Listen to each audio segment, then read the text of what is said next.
Денес православната црква го чествува споменот на Воскресението Христово Великден, втор ден.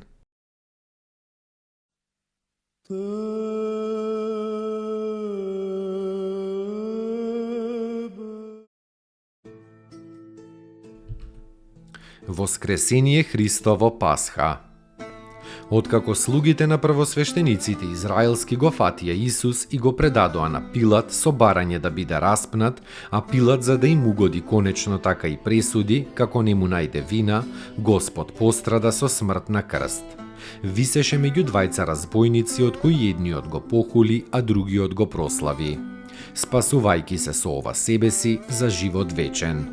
Во оној страшен миг неговите ученици му разбегаа како што самиот им предрече. Освен апостолот Јован Заведеев и мајка му под крстот. Малку подалеку стоја и неколку жени кои што последните години му служеа со своите имоти.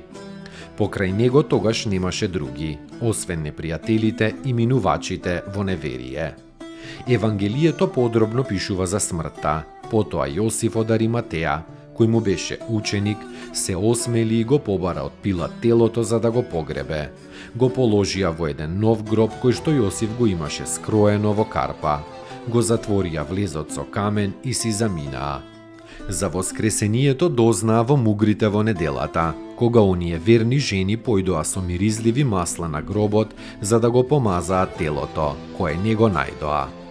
Веста ја прими прва Марија Магдалина и побрза да им јави на апостолите, а тие не и поверуваа. Петар и Јован самите се стрчаа до гробот и го најдоа каменот одвален, а од телото леже оставени само повоите. По ова кога се собраа заедно во куќата, Исус им се јави и разбраа дека воскреснал. Но им го отвори умот и за да ги разберат писмата. Им се јави и на Лука и на Клеопа додека одеа во Емаус. Но не го препознаа веднаш, срцата им гореа на сите.